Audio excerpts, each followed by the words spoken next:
빌립보서 강의 65번째 시간입니다. 오늘은 빌립보서 4장 19절 20절의 말씀을 가지고 함께 은혜를 나누어 보도록 하겠습니다.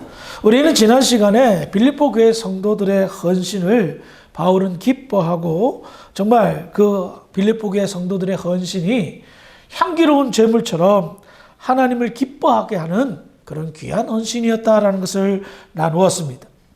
이와 같은 빌립보 교회 성도들의 헌신과 열심을 통하여 바울은 기뻐하였고 감사하였고 잊지 못하였죠. 이렇게 잊지 못할 귀한 헌신을 바울은 가슴에 새기면서 다음과 같이 헌신하는 교회와 성도들을 향하여 하나님의 놀라운 계획을 알려줍니다. 그것은 바로 오늘 본문인 빌립보서 4장 19절인데요. 같이 읽어볼까요? 시작! 나의 하나님이 그리스도 예수 안에서 영광 가운데 그 풍성한 대로 너희 모든 쓸 것을 채우시리라. 아멘. 하나님을 기쁘시게 한 향기로운 제물과 같은 헌신을 향한 교회와 성도들을 향한 하나님의 계획은 그 풍성한 대로 너희 모든 쓸 것을 채우시리라 라는 것이었습니다. 그런데 이런 놀라운 은혜, 이런 놀라운 축복을 바울은 어떻게 미리 알고 선포할까요? 바울이 이렇게 할 수 있었던 것은 다음과 같은 표현에서 알 수가 있습니다. 그 첫 번째는 나의 하나님이 그래요. 나의 하나님이라는 표현을 통하여 바울이 하나님의 계획과 축복을 미리 알아볼 수 있었던 겁니다. 여기에서 나의란 표현은 뭡니까? 소유한다는 소유격을 의미합니다. 바울은 하나님을 소유한 사람이다 라는 거예요. 이 얼마나 놀라운 표현입니까? 더 나아가 이 표현은 실상을 하나님이 가장 좋아하는, 하나님이 가장 원하는, 기뻐하는 표현입니다. 왜냐하면 이런 관계를 그 누구보다도 하나님께서 원하고 계시기 때문입니다. 출애굽기 19장 5절을 보면 세계가 다 내게 속하였나니 너희가 내 말을 잘 듣고 내 언약을 지키면 너희는 모든 민족 중에서 내 소유가 되겠고 나의 소유가 되겠다. 바울이 말한 나의 하나님과 똑같은 표현이라는 겁니다. 하나님께서는 이스라엘 백성들을 해방시켜 주셨습니다. 그리고 그 후에 약속하신 말씀입니다. 하나님의 말씀대로만 살면 모든 민족들 중에서 특별 대우를 해주겠다는 거예요. 어떤 특별 대우입니까? 모든 민족 중에서 내 소유가 되겠다라는 거예요. 여기에서 소유라는 표현은 어떤 물건을 내가 가진다라는 개념이 아닙니다. 어떤 물건을 가진다는 개념에서도 소유를 표현하고 있지만 사람과 사람, 하나님과 사람의 관계에서 가장 친밀한 관계, 가장 가까운 관계를 표현할 때 소유라는 표현을 사용하는 겁니다. 그런데 이스라엘 백성들은 하나님의 소유됨에 성공했습니까? 실패했습니까? 실패했습니다. 하나님의 말씀에 순종하지 않았습니다. 불순종하였습니다. 하나님의 소유됨이 되지 않으니까 어떻게 됩니까? 이방인의 소유가 되었습니다. 심판받아 멸망받고 포로로 끌려가는 그런 안타까운 역사적 교훈을 남겼습니다. 그런데 하나님이 약속하신 이 소유됨의 약속, 하나님께서 그로 인하여 포기하셨나요? 그러지 않았습니다. 하나님은 포기하지 않았습니다. 말라기 3장 17절을 봅니다. 만군의 여호와가 이르노라. 나는 내가 정한 날에 그들을 나의 특별한 소유로 삼을 것이요.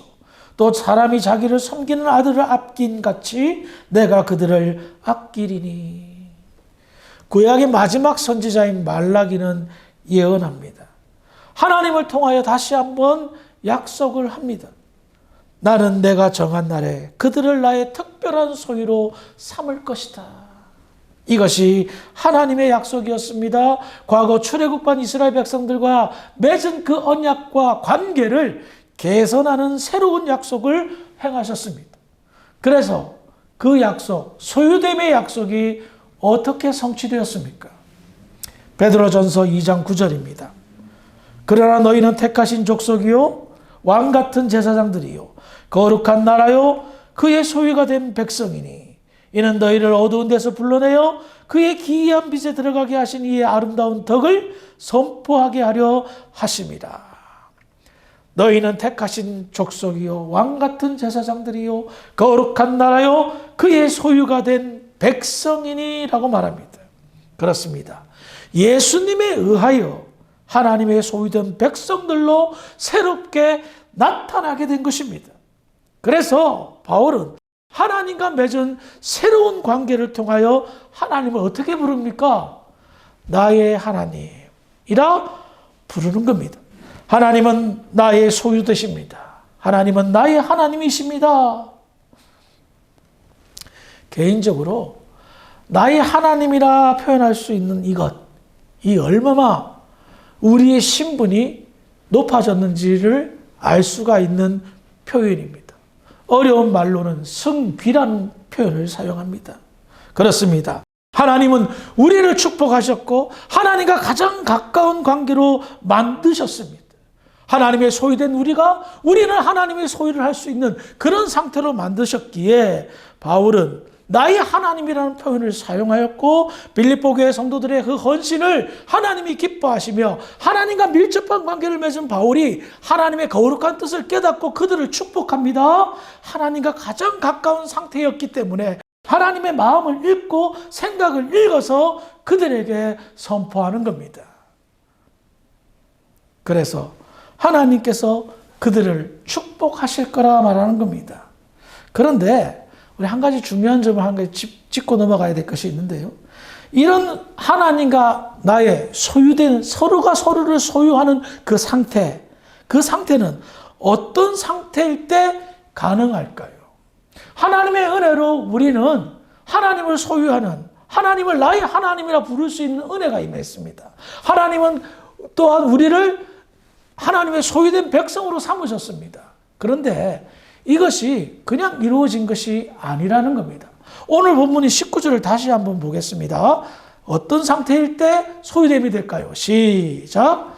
나의 하나님이 그리스도 예수 안에서 영광 가운데 그 풍성함으로 너희 모든 수를 채우시리라. 그렇습니다.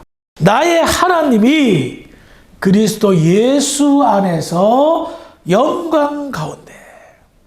그러니까 하나님의 그 소유됨의 역사, 내가 하나님을 소유하는 그 역사 무엇입니까? 앞서도 베드로전서에서 살펴보았듯이 예수 그리스도의 공로로 인한 것인데 예수님의 십자가의 은혜로 말미암은 것인데 어떻게 해요? 우리가 그로 인하여 주님과 하나 될 때에 예수 안에 있게 될 때에 완전한 하나를 이루고 소유된 역사를 경험한다는 겁니다.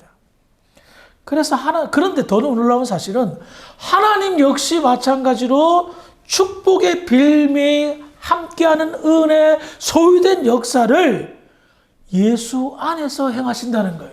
나의 하나님이 그리스도 예수 안에서 하나님의 역사가 어떻게 이루어진다고요? 그리스도 예수 안에서. 하나님의 축복이 어떻게 이루어진다고요? 그리스도 예수 안에서 이루어진다는 거예요.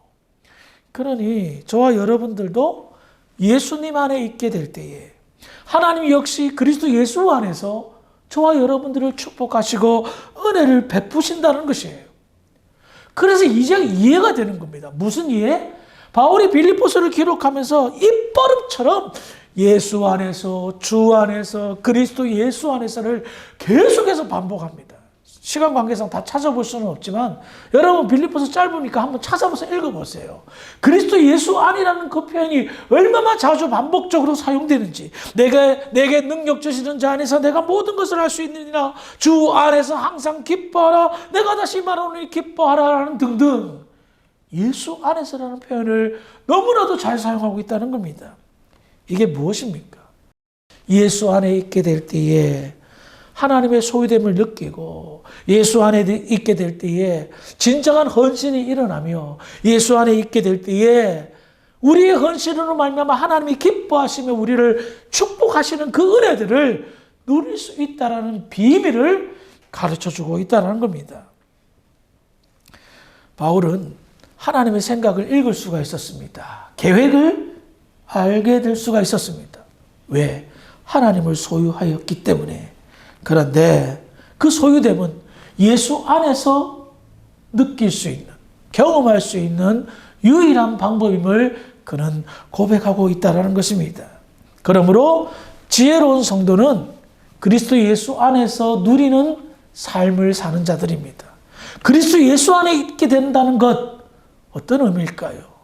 여러분들이 신앙생활 하시면서 한번 깊이 생각해보고 내가 예수 안에 거한다는 것이 어떤 삶이고 어떤 마음이고 어떤 생각인가를 여러분들이 스스로 풀어보시기 바랍니다. 아마도 대부분 경험하셨을 것입니다. 대부분 체험하셨을 것입니다. 예수 안에 있게 될 때에 하나님의 은혜와 풍성케 함의 은혜를 여러분들은 지금까지 신앙생활하면서 한두 번 이상은 다 경험하셨던 것을 여러분들 스스로가 아실 것입니다. 다시 본문으로 돌아와서요. 바울은 하나님의 계획을 읽었습니다. 그리고 하나님의 축복을 선포합니다. 그런데 그 축복의 첫 번째가 뭡니까? 풍성한 대로 너희 모든 쓸 것을 채우시리라. 풍성한 대로 너희 모든 쓸 것을 채운다. 우린 여기에서 잘 알아야 됩니다. 우리의 헌신과 우리의 충성을 하나님 기뻐해서 우리를 풍성하게 해주신다는 거예요. 근데 이 풍성이라는 말이 우리가 부자 된다는 이야기가 아니에요. 대박이 난다라고 말하지 않습니다. 어떤 일확천금을 얻게 된다는 이야기가 아닙니다. 이 말은 무슨 의미입니까? 때마다 시마다 필요를 채워주신다는 거예요. 이해를 돕기 위해서 이 풍성한 의미가 뭐냐라고 말한다면 과거 이스라엘 백성들이 광야 생활을 할 때에 매일매일 공급되는 것이 무엇이었죠? 안식일을 제외한 매일매일 공급되는 풍성함이 무엇이었습니까? 만나와 메추라기였습니다. 매일매일 공급됐어요. 그들은 먹을 만큼 풍성하게 먹고 살았습니다. 그래서 이렇게 풍성케 해주신다는 겁니다. 그럼 우리는 이런 생각을 가질 수 있습니다. 기왕에 뭐 풍성케 해주신다 약속하시면 좀 대박이 나든가 뭐 엄청나게 부자가 되든가 뭐 그러면 좋았을 텐데 왜 그러시죠? 왜 그러셨을까요? 저는 이렇게 이해가 됩니다. 한 번만 엄청난 부자가 되는 일이 생기고 대박이 나면 사람들은요 잊어버려요. 쉽게 망각해요. 그래서 하나님의 은혜를 계속해서 감사하지 못해요. 왜 그런지 아세요? 우리의 성향이 본성이 타락하였기 때문에 하나님의 은혜가 단회적으로 공급되어진다라고 착각하고 쉽게 잊어먹는다는 거예요. 그 대표적인 예가 이스라엘 백성들이 매일매일 은혜를 경험했잖아요. 만나와 메추라기뿐만 아니라 낮에는 구름기둥, 밤에는 불기둥으로 인도했잖아요. 그래도 원망하잖아요. 그래도 불평하잖아요. 왜 그럴까요? 눈앞에 조금만 힘들면 금방 원망하고 불평하는 게 우리의 성향이에요. 조금만 힘들면 그렇단 말이에요. 그래서 하나님께서는 풍성케 해주시는데 우리가 적당하게 살 만큼 베풀어 주신다는 거예요. 그리고 그것을 깨닫고 하나님께 감사하도록 인도한다는 겁니다. 왜? 그래야 관계가 유지된다는 겁니다. 여러분, 하나님과의 관계 속에서 내가 감사함을 느끼지 못한다면 그 관계가 어떨까요? 소원해집니다. 서먹해집니다. 여러분들도 수많은 인간관계를 맺으며 지금까지 살아왔죠. 문제가 생길 때에 그 사람이 그동안 많이 도와주고 섬겨줬는데 좋은 일을 많이 나한테 해줬는데 뭐 한 가지 섭섭한 일이 생겼어. 그래서 관계가 단절돼요. 그래서 관계가 무너져요. 주는 사람도 열받고 받은 사람도 열받고 이상한 관계가 되어버려요. 우리가 그렇단 말이에요. 그래서 하나님께서는 지혜롭게 우리에게 풍성케 해주시고 그로 인하여 하나님께 감사하게끔 만드시고 그리하여 하나님과의 관계, 소유된 관계가 계속해서 유지되게끔 인도하시는 줄 믿으시기 바랍니다.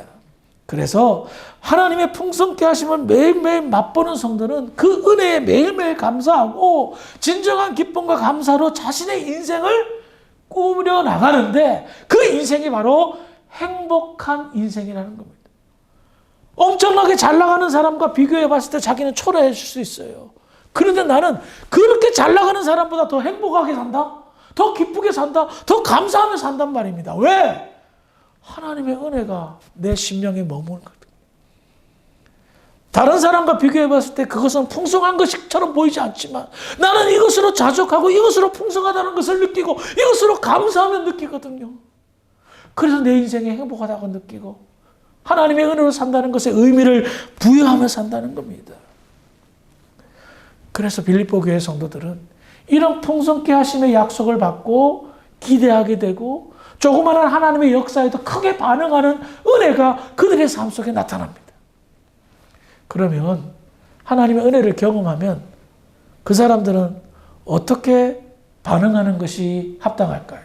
그 반응을 보겠습니다. 오늘 본문이 빌립보서 4장 20절입니다. 읽어봅니다. 시작. 하나님과 우리 함께 세세 무궁하도록 영광을 돌리시라. 하나님의 축복을 누리는 사람들, 하나님의 축복을 경험하여 반응하는 사람들, 그 반응이 설명하기 전에 우리는 여기에서 놀라운 표현을 보는데요. 좀 전에 바울은 19절에서 나의 하나님이라는 표현을 사용했는데 이제는 우리 아버지라는 표현을 사용합니다. 여러분, 이 세상에 그 어떤 신을 아버지라 부르는 신이 있습니까? 예? 그 어떤 종교에 아버지라고 부르는 사이비 이단 말고요. 아버지라 부를 수 있는 그런 종교가 있습니까? 근데 바울은 빌립보 교회 성도들과 더불어 우리 아버지라고 말하는 거예요. 그럼 우리 여기서 한번 생각해 봅시다. 아버지라는 표현을 사용하는 이유가 뭘까요? 여러분들, 여기 계신 여러분들이 아버지 없이 존재했습니까?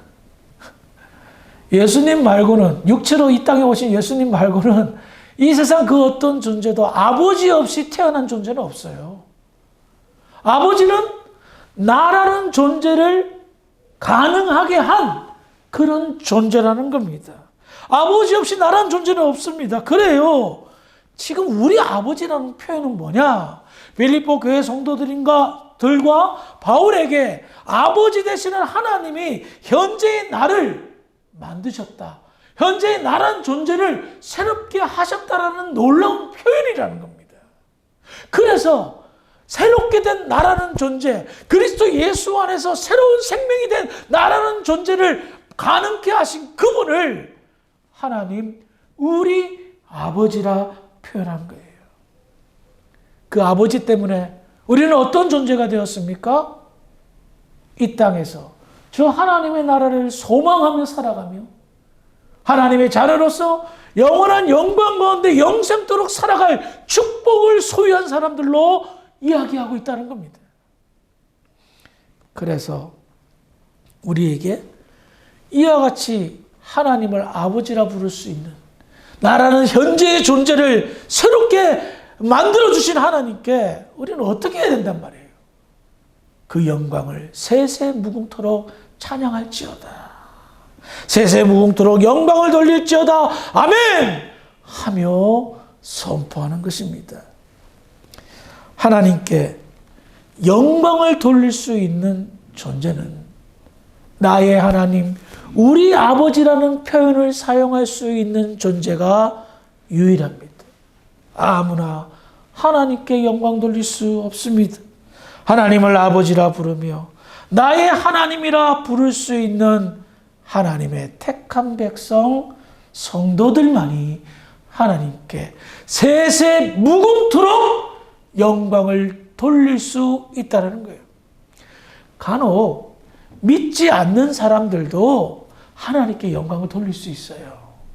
선한 일을 행한다든가 하나님께서 주어주신 그 양심의 선한 행동을 통하여 하나님께 영광을 돌릴 수 있어요. 그런데 그 영광은 일시적이에요. 세세 무궁토록 할 수가 없어요. 잠깐 할 수는 있어요. 그러나 영원히 영광을 돌릴 수 없어요. 하지만 나의 아버지, 우리의 아버지에게라 부를 수 있는 성도는 하나님께 세세 무궁토록 영원히 영광을 돌릴 수 있는 유일한 존재라는 겁니다. 그래서 그런 사람을 하나님께서는 이 땅에서 풍성하게 살게 할 수 있도록 하나님의 은혜를 베푸신다는 겁니다. 오늘 말씀을 통해서 저와 여러분들이 어떤 존재였으면 어떤 존재인지를 깊이 생각했으면 좋겠습니다. 나의 하나님, 우리 아버지를 모시고 사는 존재입니까? 그리스도 예수 안에서 나의 하나님, 우리 아버지를 부르며 지혜롭게 이 땅에서 하나님이 베풀어 주신 풍성케 함을 누리며 살아가는 존재입니까? 이와 같은 삶이 하나씩 엮어져서 결국은 세세 무궁토록 하나님께 영광 돌리는 발판이 되는 줄 믿으시기 바랍니다. 빌립보 교회 성도들은 그런 성도들이었습니다. 우리 아버지라 부를 수 있었고 나의 하나님이라 부를 수 있었고 하나님의 풍성케 함으로 은혜를 체험한 자들이었고 더 나아가 세세 무궁토록 하나님께 영광 돌릴 수 있는 그런 사람들이었습니다. 우리 주사람께도 그런 존재가 되었으면 좋겠습니다.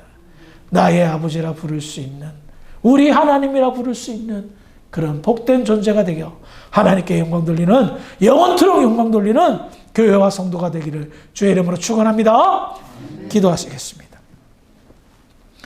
하나님, 은혜를 감사합니다.